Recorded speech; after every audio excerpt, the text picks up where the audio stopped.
Everyone, my name is Courtney Hall, and I will be taking you through my strategic management analysis of Kellogg Company, mostly known for their cereals. They operate in the breakfast and food processing industry. For some background information, the Kellogg Company is an American breakfast food company that started out in Battle Creek, Michigan by brothers W.K. Kellogg and Dr. John H. Kellogg as the Sanitas Food Company. Kellogg's cornflakes are one of the earliest breakfast cereals and are still very popular in the United States. One thing to note, Kellogg split into two different companies, creating Kellanova, which focuses more on the non-cereal breakfast foods and snacks like Pringles and Cheez-Its. As for competitors, General Mills is their strongest competitor because both companies produce practically the same products with different branding and taste. The Nestle and Kraft Heinz are considered rivals as well because they are in the food processing industry, however, in different form. Kraft Heinz is known for their mac and cheese, sauces, and condiments. Nestle is known for their chocolate chips and baking confections. Although each brand is specializing in something a little different, financially and market wise, they are close rivals and competitors. The three forces that exert the most pressure on Kellogg are threat of substitutes, threat of new entrants, and competition. To stay on top of these forces, Kellogg needs to understand their trends and make sure that they're competitive by matching the introduction of products. A common practice to relieve this pressure in a competition rivalry is to use diversification. This means that Kellogg can make various products that suit the consumer's needs, like snacks on the go, cereals, protein bars, and many more. This will help them keep up with the trends and keep consumers happy and loyal to their brand.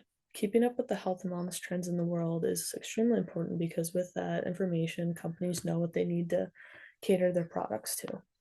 This is an increase. There's an increase in demand for low calorie and low sugar foods, and companies must take the opportunity to make foods that fall into those categories to be more successful. The breakfast food and processed food industry is attractive for various reasons. This is a market with frequent demand and a broad demographic and target market. And companies within are very innovative and always changing and creating new products. For Kellogg specifically, the company offers many different products like cereal, breakfast bars, oatmeal, and frozen waffles. This is something for everyone, no matter the age or basic needs. With such a broad demographic, it makes it much simpler to please customers and achieve brand loyalty and a good reputation. The critical success factors that I calculated for Kellogg were brand recognition, supporting healthy and quality products, and investment in product and e-commerce development. With these factors, the company can continue to be successful over the competitors. Kellogg has a simple strategy and has stayed the same for a long time. Win in breakfast, be a global snacks powerhouse, double our emerging market engine, and win where the shopper shops. These four pillars guide all that we do from pursuing acquisitions to launching new products. The strategy is brief yet strong because in order to be a major player in the breakfast food industry, companies must win stores and purchases and be well known and respected. Now, moving on to the financial performance of Kellogg, I was able to make this table, and the metrics are revenue, sales growth, basic earnings per share, and gross profit. A lot of what goes into creating a successful business is based on how the company spends its money and actively evolves in order to match the competition. As you can see, the revenue had a decrease in 2021, then has been trending upwards ever since. The sales growth and basic earnings per share took a huge dip in 2022, but recovered very well. Similar to the revenue trends, the gross profit has not been the same or better since 2020. Although on the bright side, Kellogg has been trending upwards in both metrics, which is a good sign post-COVID and pandemic. Also, something else to take into consideration is the split business between Kellogg and Kellanova.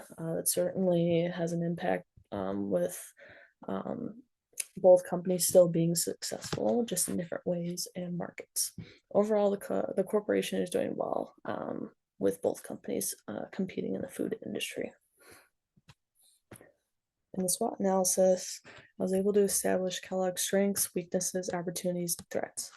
The structure of the company has recently changed, as I mentioned before. Kellogg split off into another company that focuses on snacks, on plant-based snacks as well, called Kellanova.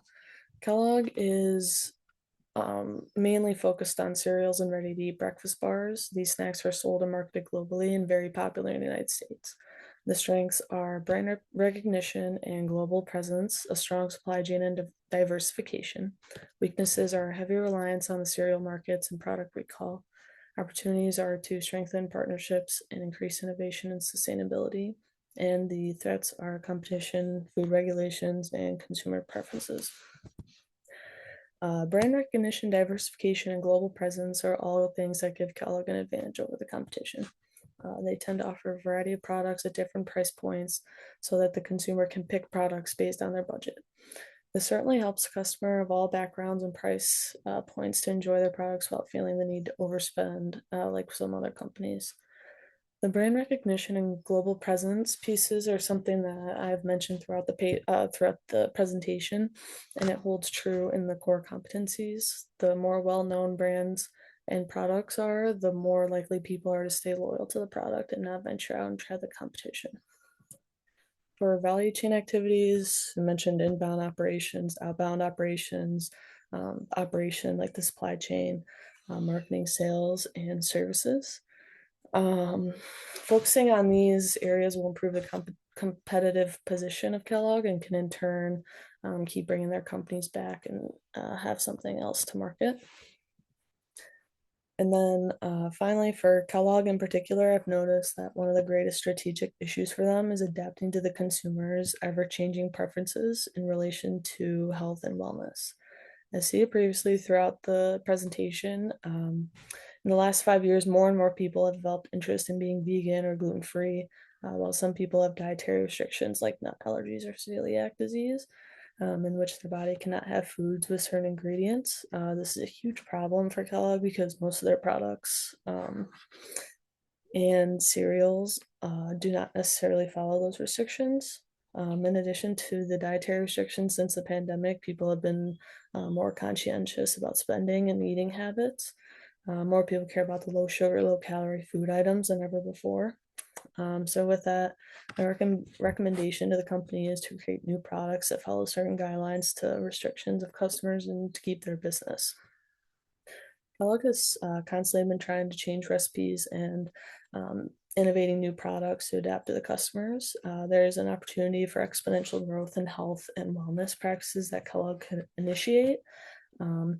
In the past, Kellogg has been known for their sugary cereals and high-calorie breakfast bars. I think the most important step in this process would be to implement better product development qualities that focus on healthier ingredients and formulas for the customer in mind.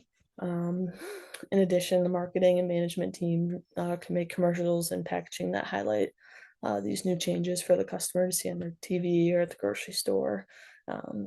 Finally, another idea for Kellogg is to do more customer-based preference research, looking at what customers really want and delivering as close to that as possible. This will help build back the reputation and customer loyalty through research and new product development. So that concludes my presentation. I'd like to thank everyone for a great semester. I hope you were able to learn a little bit from my presentation about Kellogg. If you have any questions, leave them in the comment section. Thanks.